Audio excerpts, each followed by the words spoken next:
Hi everyone. Today I'm going to tell you a beautiful short story, and this one is about the eternal love of Lord Krishna and Radharani. Well, with that also I'm going to tell you the birth of the great Sukadev, son of Rishi Vyasadeva. Well, you know, his birth was also a one amazing story. Well, let me begin. Every day Radha was sending some message to Krishna. All of you know very well that there is no Krishna without Radha, no Radha without Krishna. As if they were two bodies, one soul. And truly, even Krishna mentioned that, Radha, you are my soul. And Radha always, she felt restless if Krishna was not there. Anyhow, that day she found herself that there was no message to send. Then she thought for a while. At that very moment, many birds they flew to Krishna every day.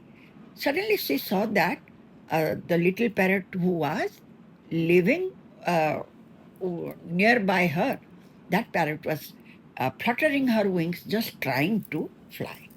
Then Radha said, Kiyosuka, come. Now you go and give this message to Krishna that today's butter is extraordinarily tasty, and I'm waiting for him. Look, is this a message to send? But as Radha was deeply involved in his love, in Krishna's love, she couldn't bear the separation. That is why very simple message also she gave to Sukha, just to inform her Kanha. Anyway, that bird also, that Sukha, that parrot, felt himself very special, as if he was carrying a great news. But why he felt special? Because he was carrying the message of Radharani, the beloved of Lord Krishna. Anyhow, his mind was also always within, deeply involved, engrossed with the love of Lord Krishna and Radha, without knowing anything, any activities of Krishna. Anyways, he went away. And after a long, many days, the parrot, the Sukha, reached at Kailas. So one day he was just roaming over there. He saw that Lord Shiva was about to narrate a story about the life of Krishna to Parvati. Now he was very happy, and then he paused uh, on a branch and tried to listen the story. Well, and this story Lord Shiva was narrating with uh, Lord Mata Parvati was listening him with full attention. Now, just to encourage Lord Shiva that yes, she is listening, Parvati was making a humming sound like yes. That means Shiva was sure that Parvati was listening. And while he was narrating the story, that time he was completely filled with joy because he was telling the story of Lord Krishna. Anyways, now Shiva was telling, and after a while, Mata Parvati, she dozed off. Somehow she dozed off. Now, this little Sukha, he thought that if there would be no sound, then maybe Lord Shiva would stop his story. So out of fear, he mimicked the voice of Parvati. Now, when Shiva was continuing this story, he was telling, hmm. Then the story was finished. After a while, suddenly Parvati woke up from her sleep and she apologized, saying that, "Oh Lord, I dozed up in the middle of the story." Then Lord Shiva was puzzled. He said, "What? If you were sleeping, then who made that humming sound? Exactly following your voice. Who did it?" Then he looked here and there. Then he saw this little Sukha. He immediately chased him, and the parrot, that Sukha, flew away as quickly as possible because he was listening that story so deeply. He didn't want that it should be stopped. Now, after flying, he reached at the hermitage of Vasudev. There, he transformed into a subtle form and entered into the Om of Bhattika, a wife of Vasudev. Now, Vasudev had seen all this scene, and at the same time, Lord Mahadev, he also reached there. He immediately said, Ki, O Vasudev, O Rishi, now that I have seen that Sukha had come to this place, then Vasudev closed his eye, and Lord Shiva also told him, Ki, look, he dared to mimic the voice of Parvati. So I want to punish him. That time, Vasudev just closed his eyes, and with his yogic power, he could see what had happened.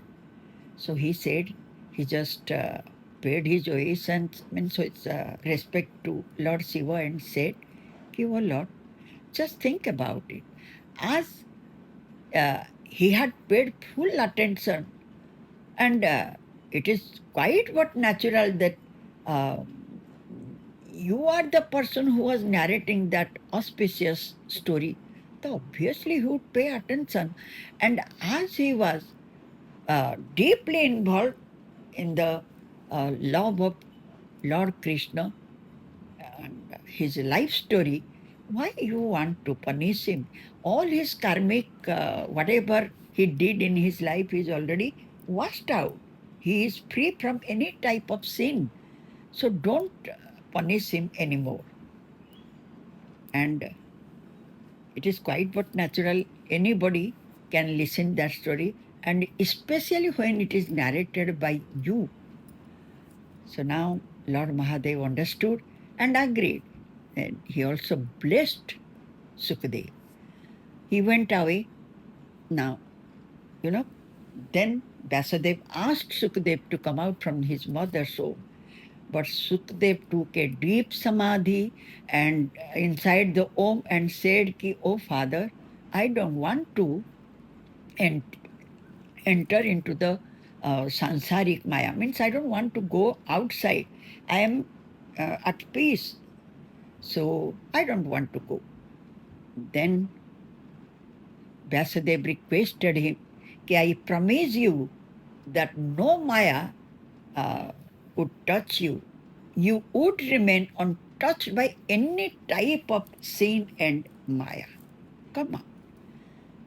After getting the assurance from Vasudev, Sukadev come out from his mother's home after 16 years. You know, when he came out, that time he was looking brilliant. The light was coming out from his body, radiance was coming out like thousand sun. He was so bright. Now Vasudev had given his name as Sukdev, and he also did his thread ceremony, everything he did. But at that time, when he came out from his mother's home, that time he was 16 years. However, his learnings, he got all his learning from uh, great Rishi and from Brihaspati also. But at last, after getting so much uh, education, again Sukadev asked his father about Brahma.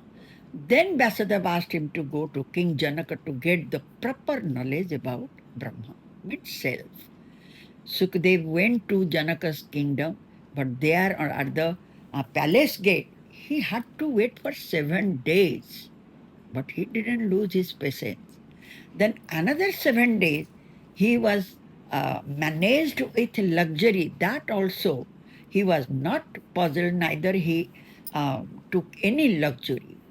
That was again the proof of his uh, patience and his, his curiosity to know to gain the knowledge. Anyways, now after that, King Janak was very much pleased and he taught him what is Atma or Brahma. He gave him the pure knowledge.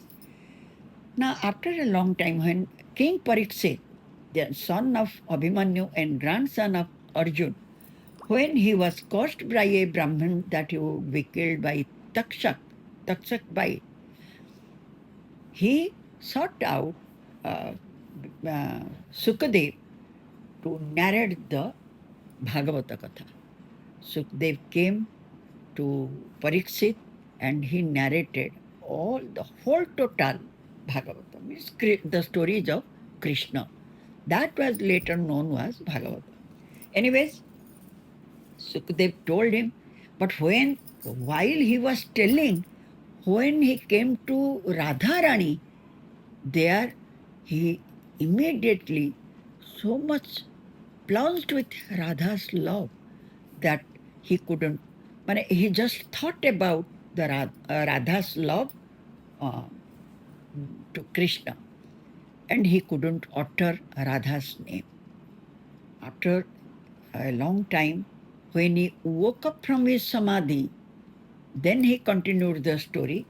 What happened then? That means he couldn't mention the name of Radha there.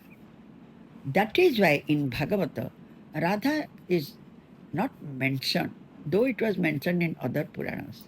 Anyways, now Sukadev, after telling the story, he went away and he was known as the incarnation or the portion of Vishnu, even Vyasadeva also. However, in Maharashtra, it is said that he disappeared in the cave. Some cave in Maharashtra, one cave or some caves that I don't know. Cave is there which is known as Sukachari cave. Well, this is the life of Sukadev, how he was born. But however, in Mahabharata, his birth was in a different way that from a churning stick, as Vyasadeva was churning the fire in a stick, that time Sukadev was born. I don't know which one is correct. There are so many different stories. Anyways, thank you so much. And this much is for today. Once again, I will meet you with some other story. And if you have time, please visit my site, thegalpa.com. Thank you.